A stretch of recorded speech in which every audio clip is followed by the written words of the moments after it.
টুনি, এই টুনি, কোথায় গেলে? কি কি ফুরিয়ে গেছে একবার বলো, কাজ থেকে আসার সময় নিয়ে আসবো। কোথায় গেলে বউ? তাড়াতাড়ি আসো, আমার তো সময় পেরিয়ে যাচ্ছে, বলো তাড়াতাড়ি।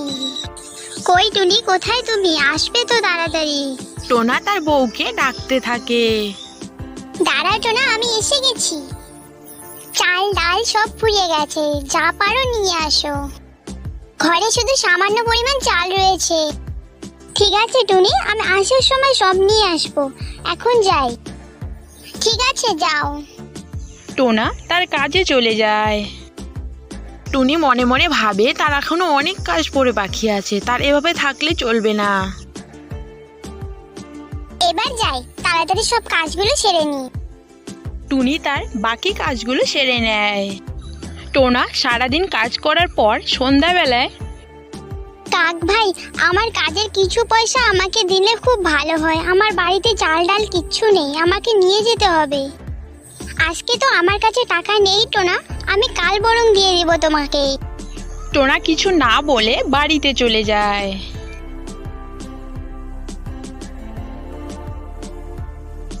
কাজের টাকা না পেয়ে টোনা খালি হাতে বাড়ি চলে আসে। কই টোনা, কিছু এনেছো? তোমার হাত যে একদম খালি। হ্যাঁ রে বউ, আজকে আমাকে টাকা দেয়নি, বলেছে কাল দেবে। আজকে ওর কাছে টাকা নেই। ঘরে যা আছে তাই রান্না করো, কি আর করা যাবে, সেভাবেই দিন যাবে। যাও টুনি, শুধু ভাতই রান্না করো, আমরা তাই খাবো। এইভাবে তাদের সেই দিন চলে যায়। কিছুদিন কেটে যায়।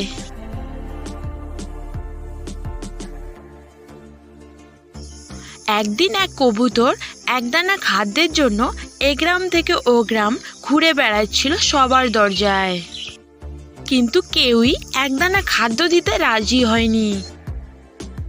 এ গ্রাম থেকে ও গ্রাম খুঁজে বেড়াচ্ছিল একদানা খাদ্যশস্য। হঠাৎ কবুতরের নজরে পড়ে সেই টুনাটুনির বাড়িটি। কেউ বাড়িতে আছো? আমি খুব ক্ষুধার্ত, আমাকে এক মুঠো খাদ্য দানা দেবে? হ্যাঁ বুড়িমা, নিশ্চয়ই দেব, কেন দেব না। সারা গ্রাম ঘুরে বেড়ালাম, কেউ আমাকে একটু খাদ্য দানা দিল না। তোমাকে আর বেরোতে হবে না বুড়িমা, তুমি আজ থেকে আমাদের বাড়িতে থাকবে, আমাদের বাড়িতেই খাবে। কিন্তু মা, তোমাদের কোনো অসুবিধা হবে না তো? আরে না বুড়িমা, টোনা খুব ভালো মানুষ। টুনি কবুতরকে তাদের ঘরে নিয়ে যায়। টোনা, বুড়িমা খুবই অসুস্থ এবং ক্ষুধার্ত, আমি তাকে আমাদের বাড়িতে থাকতে বলেছি। টুনি টোনাকে কবুতরের ব্যাপারে সব কথা খুলে বলে। আর টোনা বলতে থাকে, তুমি ঠিক কাজই করেছো টুনি। কেউ বিপদে পড়লে তাকে সাহায্য করা আমাদের কর্তব্য। যাও টুনি, বুড়িমাকে কিছু খেতে দাও। টুনি বুড়িমাকে কিছু খেতে দেয় এবং বুড়িমা পেট ভরে খেয়ে নেয়। যাও বুড়িমা, এবার ঘরে গিয়ে বিশ্রাম করো, তুমি খুবই ক্লান্ত। হ্যাঁ রে মা। কবুতর ঘরে গিয়ে বিশ্রাম নেয়। বুড়িমা বিশ্রাম নিতে থাকে।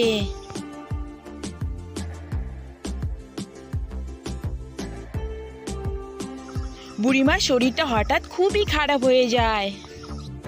সে জানে তার যাওয়ার সময় হয়ে গেছে। মা টুনি, এদিকে একবার আয় তো মা। হ্যাঁ বুড়িমা, বলো কি লাগবে?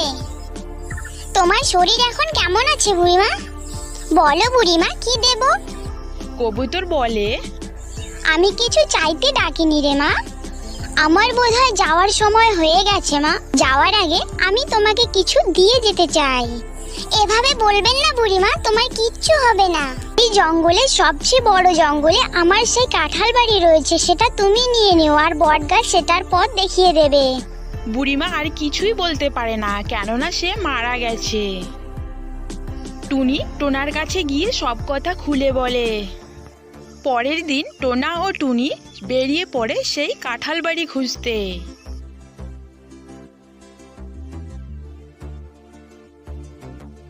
টোনা, আর কত দূর যেতে হবে?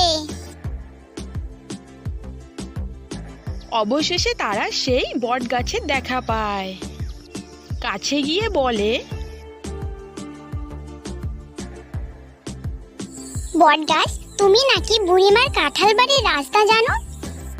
বুড়িমা আমাদের তোমার কাছ থেকে জানতে বলেছে। হ্যাঁ জানি, কিন্তু তোমরা সেখানে গিয়ে কি করবে?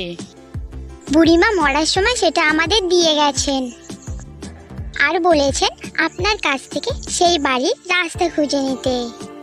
আমি রাস্তা বলে দিচ্ছি, কিন্তু খুব সাবধান, সে পথে কিন্তু অনেক বিপদ আসতে পারে। তোমরা যে কোনো একজন আমার শেকড় স্পর্শ করো। এগিয়ে যাও, এখন তোমরা পথ দেখতে পাবে। ঠিক আছে বটগাছ। তারা এগোতে থাকে এবং অবশেষে তারা কাঁঠাল বাড়ির দেখা পায়।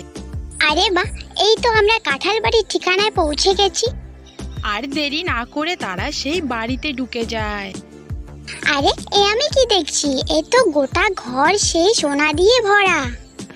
হ্যাঁ টোনা, আমার মনে হচ্ছে বুড়িমা কোনো সাধারণ বুড়ি ছিলেন না। কবুতরের এই কাঁঠাল বাড়ি পেয়ে টোনাটুনি খুবই খুশি।